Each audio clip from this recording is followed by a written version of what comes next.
દોસ્તો નીતાબેન આપણી જોડે છે, એમને જે પ્લેટફોર્મ બનાવ્યું છે એની ડિઝાઇન આપણે સમજીએ.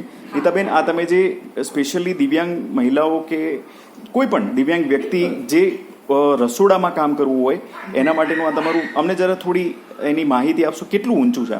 આ 1 ફૂટના અંતરે જ ઊંચું રાખ્યું છે. બસ, ઓકે. એની નીચે 2 ખાના બનાવેલા છે અને પ્લેટફોર્મની સાથે સાથે અહીંયા મેં બેઝિંગ બી બનાવ્યું છે. ઓકે. અને એ બેઝિંગ એટલા માટે બનાવ્યું છે કે તમે રસોઈ બનાવતી વખતે તમારે હાથ ધોવા હોય અથવા તો શાકભાજી ધોવા હોય, દાળ ચોખા ધોવા હોય, જે પણ પાણીનો ઉપયોગ કરવો હોય, વાસણ ધોવા હોય નાના મોટા, એ પણ તમે અહીંયા ધોઈ શકો. એટલે ઈઝીલી કોઈ પણ વિકલાંગ વ્યક્તિ છે આરામથી રસોઈ બનાવી શકે, પોતાનું જાતે કામ કરી શકે.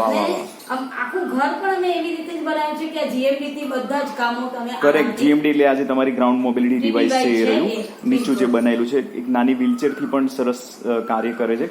બેન, ખરેખર આ તો અત્યારે જે ડિસેબલ વ્યક્તિ નથી હોતી એ લોકોના પણ ઘૂંટણ જાય છે ને હવે એ લોકોની ફરિયાદો એવી આવે છે કે અમારે આ ઉભા અમે લોકો કામ નથી કરી શકતા, તો એમના માટે બી મારા પોતાના અડોશી પડોશી, મારા ફેમિલી, મારી બેન અને બધા કહેતા હોય છે કે અમારે પણ આવું જ રસોડું બનાવવું જોઈએ, કારણ કે હવે ઉભા રોટલી બનાવવી બહુ જ લાંબો ટાઈમ જાય. રસોઈ બનાવ મોસ્ટ ઓફલી સવાર સાંજ બંને ટાઈમ રસોઈ બનાવો એટલે 2-3 કલાક રસોડામાં હો તમે, અને ઉભા કરવું એટલે હવે લોકોની શારીરિક ક્ષમતાઓ ઘટતી હોય છે, ત્યાં બહુ જ તકલીફ પડે છે. એટલે આ બહુ જ, અને સૌથી વધારે તો રસોડાની સાથે સાથે આ ડિવાઈડ બી, હું તો દરેક વિકલાંગ વ્યક્તિને કહીશ કે આ ડિવાઈડ લઈ લો એટલે તમે આરામથી નાઈ ધોઈ શકો, તમારું દૈનિક ક્રિયા કરી શકો, તમે કોઈ પણ પ્રકારનો ક્યાંથી મળશે આ તમે અંધજન મંડળમાં બનાવે છે. ઓકે.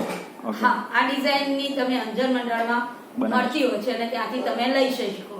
આપનો કદાચ હું આમાં કોન્ટેક્ટ આપીશ, તમે એમને ગાઈડ કરજો પ્લીઝ. પણ આજ ખાસ કરીને જે આ પ્લેટફોર્મ છે એ તો ખૂબ જ સરાહનીય છે.